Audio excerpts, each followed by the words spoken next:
My name is Bob Ratchford. I'm the Chief of Police here at the University of Tennessee at Chattanooga. Hi, I'm Stephanie Rowland, and I'm the Title IX Coordinator here at UTC. Hey, I'm Bob Jackson. I'm the Director of Safety and Risk Management. Now, a little bit about our department. We have a fully state-certified, fully accredited agency, which basically means that we have adopted best practices statewide on how we operate and how we conduct business. We have a number of sworn police officers up here.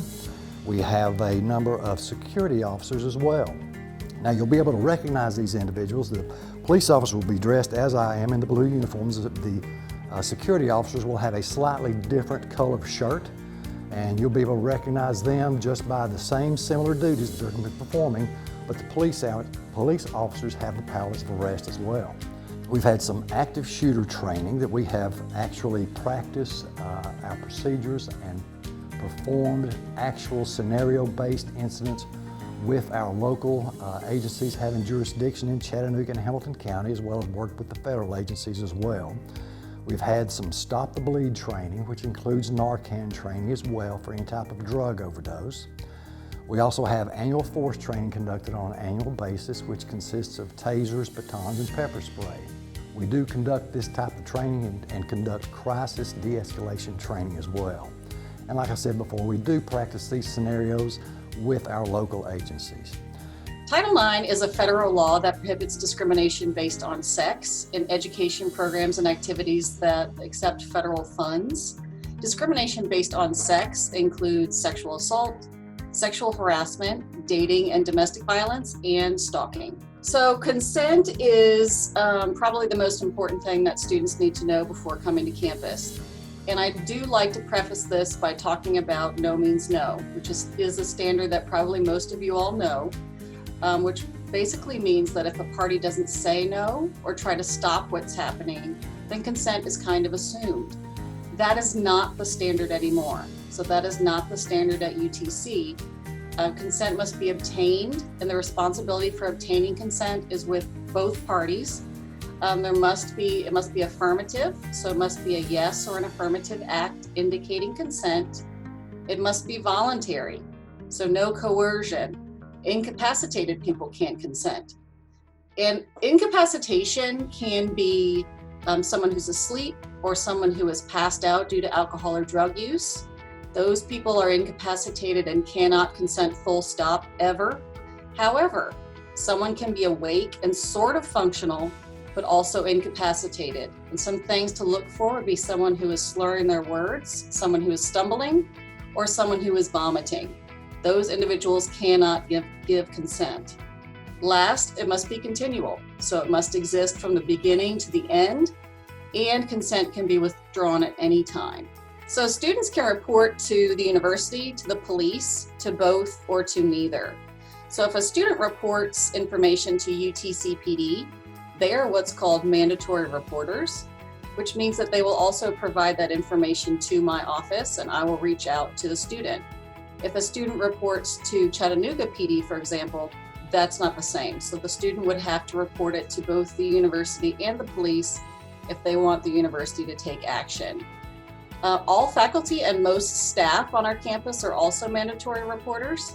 What that means is, in addition to providing students resources and other information, they will also be reporting that information to my office.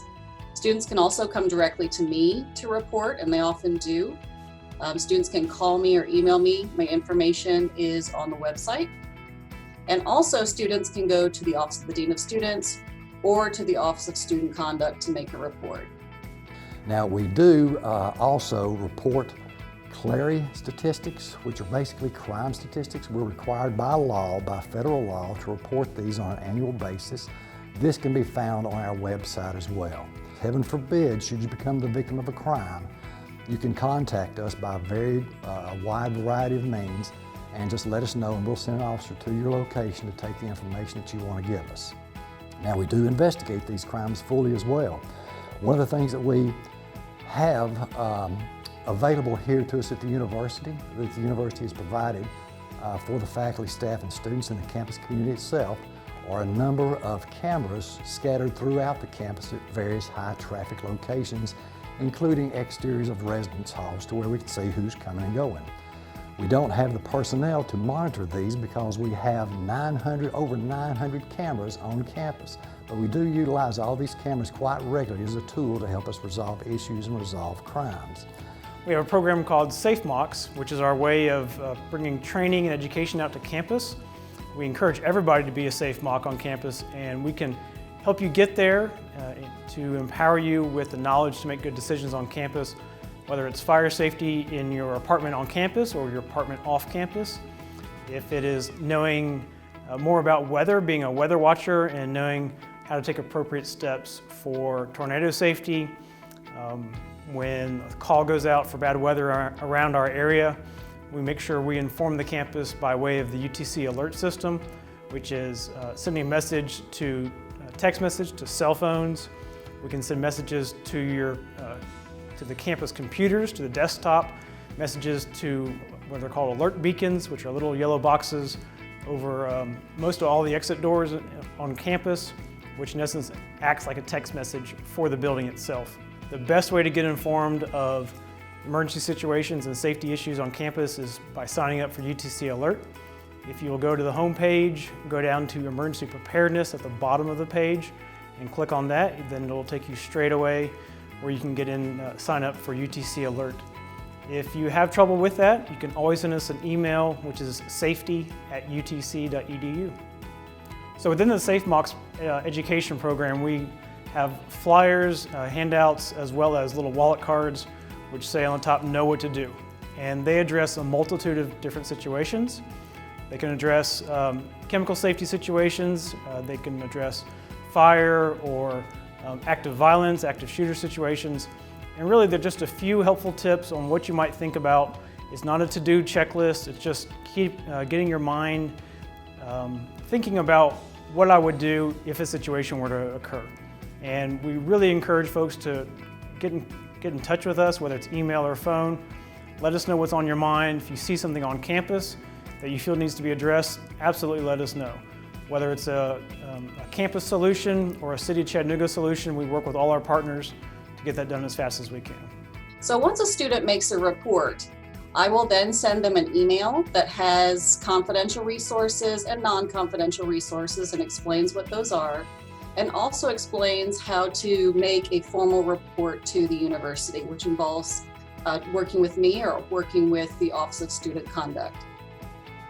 So in addition to that email, I will also call students to talk with them about our resources. So it's really important for all new Mocs to make sure that all of their information, including their cell phone numbers, are completely up to date in my Mocs.net.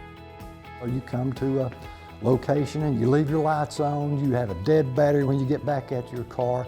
We provide motorist assist also. We're not going to leave anybody stranded should you have a dead battery. We've got the cables, we'll come jump you off and get you on your way. We have the vehicle entry tools as well. Should you lock your keys in the car, heaven forbid, I've done the same thing. I've done it in the patrol car as well.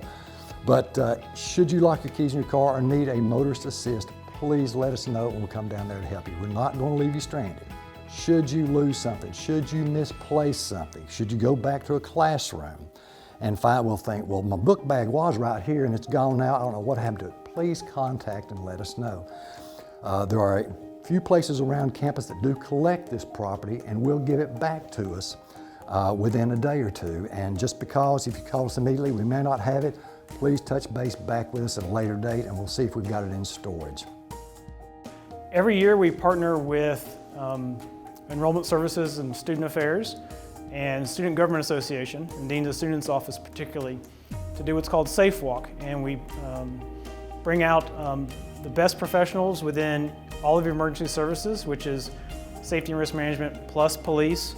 We also partner with campus facilities, parking, housing, and we literally walk across campus with the students to look for items that either they are aware of or they've learned of. These are campus leaders on the student body to let us know what they see on campus that concerns them. If lights are out at night and it's dark in a certain area, we look out for that. Whether it's a crack in the sidewalk or a parking situation, we're making sure that you have a voice as a student body to reach us anytime. For all matters, all safety, all the time, campus police is 423-425-4357, and that 4357 spells out help on your phone. So when you need help with an emergency situation, you may call Campus Police at 4357. If it's something that's not quite as emergency, but you feel like it needs an attention fairly soon, you can always call that number and they'll get your information to the right person. So we have a lot of confidential resources on our campus. The first one that I like to talk about is survivor advocacy services. And these individuals are very well trained, and they are again confidential, so students can go and talk with them if they're not sure if they want to make a report to the university, if they're not sure how to access other resources. They can contact them. Also, survivor advocates will attend every university meeting with students and will also attend criminal proceedings with students as well if they need assistance. And that is available for all complainants. And when I say complainant, I mean the person who is reporting that they've experienced sexual assault, relationship violence, or stalking. We also have a counseling center on our campus. It's a great resource, and they are confidential as well. So that means that students can talk to them, again, about any part of what occurred, and they will not report that information to the university, except in certain circumstances that they will disclose to you. The third one is University Health Services. They are another great confidential resource. And all of this information is detailed further on our sexual misconduct prevention webpage, which is utc.edu/sexual-misconduct. Now, we also have emergency blue light phones throughout the campus as well. All you gotta do is a little call box. You just go and push that button on that call box, and that rings automatically to the dispatcher's office where somebody's sitting 24 hours a day, right? They also are able to tell from the dispatcher's office exactly where you're calling from. I don't care if it's a building, I don't care if it's a parking lot, it'll tell them exactly where you're coming or where you're calling from. Now, this is another thing to remember also. Should you feel like personal safety, I'm gonna hit on that one more time. Should you feel like there's something, the hair on the back of your neck standing up, I was talking about that a while ago, something's not right about this situation. You can't talk. You can't tell about this person that's over here in the parking lot as well. All you have to do is just push that button right there, and if you can't talk, you can't say anything, they're going to automatically send an officer over just to see what the problem is, because this functions as a 911 emergency phone.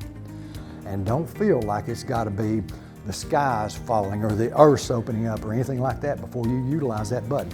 It could be something like locking your keys in your car, suspicious activity, somebody circling the parking lot, they may be looking for a parking space, they may be casing the cars. Don't know, something makes you just uneasy about a situation, utilize that emergency phone blue light box. We'll send an officer over there just to address it and just to see what the problem is, just to make sure that everything's okay. If you see a light on campus that looks dark or looks like it's out, please let us know. It might have been in between months. Every single month, Campus Police spend days just looking for lights on campus to identify which ones are out and which ones need repaired as soon as possible. But please let us know if you see one anyway.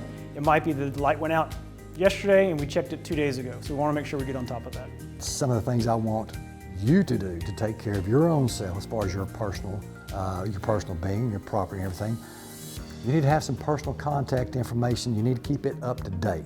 You need to keep it up to date with the university. A lot of times people will move, they'll change their phone numbers, they'll be incomplete.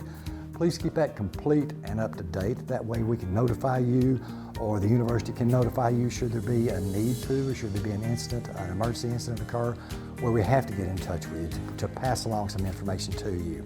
I want you all to be looking out in your email for sexual assault prevention for undergraduates. You'll receive information around July 1 about how to complete that online module. It is due by August 13th, so make sure that you get that done, or we will send a lot of emails to you to remind you.